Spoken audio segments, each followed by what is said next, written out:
We're here today with attorney Frank Gerlach to talk about some of the recent news that's taken place within our area. Frank, thanks for taking the time to meet with us. Now, some big announcements were made yesterday, and I thought maybe you could kind of fill the viewers in on what it's about. Yes, there were two security guards approached me as to some of the things they thought were going wrong, that they would say be near or criminal activity. I took a 4-hour deposition of them. They had over 900 pages of documents to support what they were saying, plus we had it transcribed and with exhibits and forwarded to Eric Holder, the United States Attorney General, asking if they would please look into this. If they find criminal activity, would they please submit it to a grand jury for full investigation.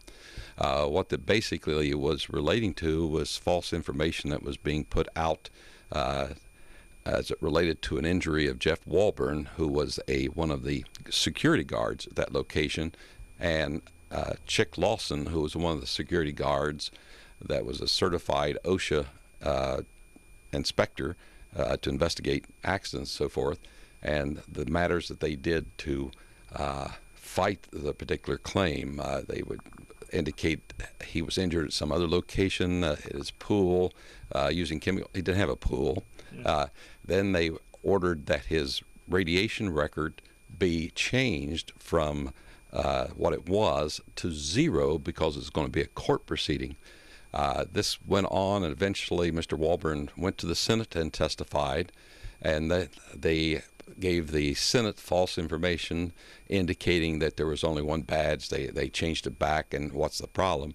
When in fact they knew that thousands of the radiation badges out there were being falsified and putting 0 type of ratings, or the number REMs of exposure. This impacts the people that I represent in that they go and have NIOSH do dose reconstructions, and they're using that false information and to make their determinations. So it's sort of an investigative thing that we're trying to say, hey, look into this. Make sure the people who are wrong, you get that information. We're wanting them all put under oath, have them bring in to them and tell what was the truth of this matter, since they lied so much. One of the things they even did was to prove that he wasn't injured, was to create a false logbook. And that logbook was presented very proudly and to say he had 0 radiation, when in fact they had just created it. It was nice and new and fresh. And of course, a logbook in a factory is dirty and been dropped, and various different signatures. And when they were investigating this, they said, bring us the real logbook. And then they actually went out and got the real. They did so many things to try to fight this particular claim. And we think it has to do with money, if you can be surprised with that. There are callback provisions in the contracts, the management contracts at that particular time. And if they did some of the things that we're alleging, the government could actually claw back and have them pay back this money to the government. So it's really two things. One, we want to have an investigation, someone who really would look into the criminal aspects of it, the lying to the Senate, misleading the Senate. We have a famous ball player who apparently did that and got in big trouble. Why can the people in the Department of Energy who are operating the plant, managing the plant, get by with this? And so all we've done is assemble the facts, give them the information. We're also giving them, if they want, a list of people we think that have critical information that they can give them to get their statements under oath. A lot of people just can't volunteer and give that information, but if subpoenaed, they certainly would tell the truth as to what they have known about this dose reconstruction.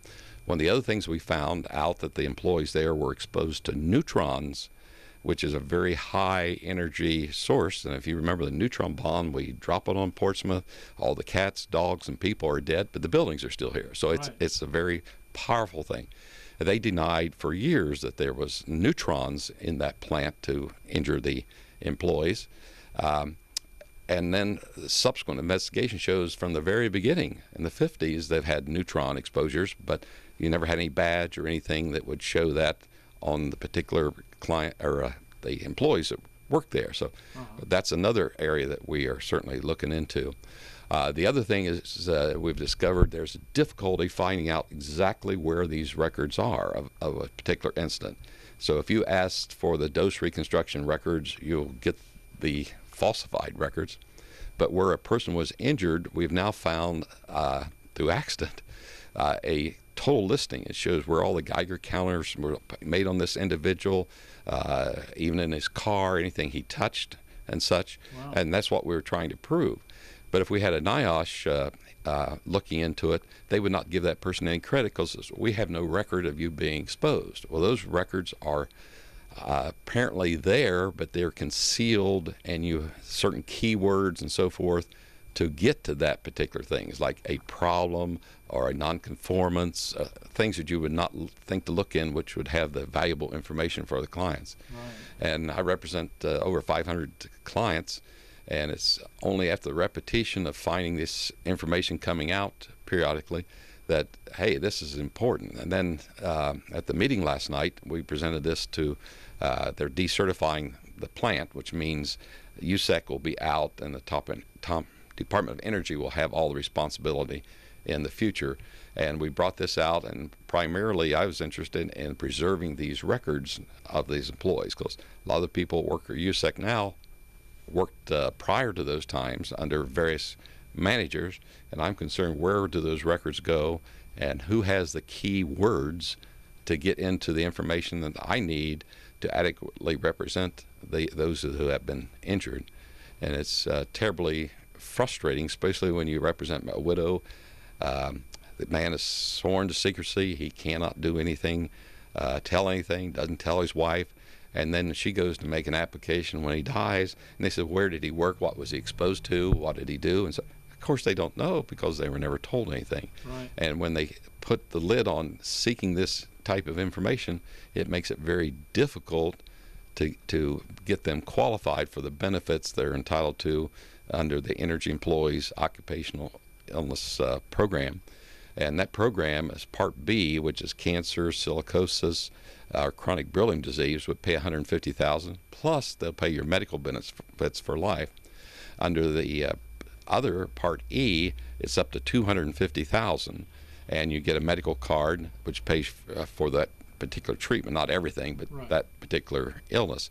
And for every 1% of permanent impairment, that you get 1%, so it'd be like $2,500. And there's also some lost wages that a person might be able, if they had to retire before the normal retirement age due to the injury or disease that they got at the plant. So to me, it's very, very important. I think the truth is the most important thing in the world. All we're asking is a fair investigation, reveal the truth, give us the information where it's hidden in their records somewhere, and hopefully we did make some progress last night at the Piketon hearing. I've got some indication that they might even allow me to talk to the librarian who has all this stored as to ask them about it. In other words, they have incidents. That's when something blows up, leaks, and so forth, yeah, and various other things. But then you have to tie that into the particular employee. But apparently, hopefully they'll give me some of the clues so I can help my claimants as well as help anyone who's claiming under the program.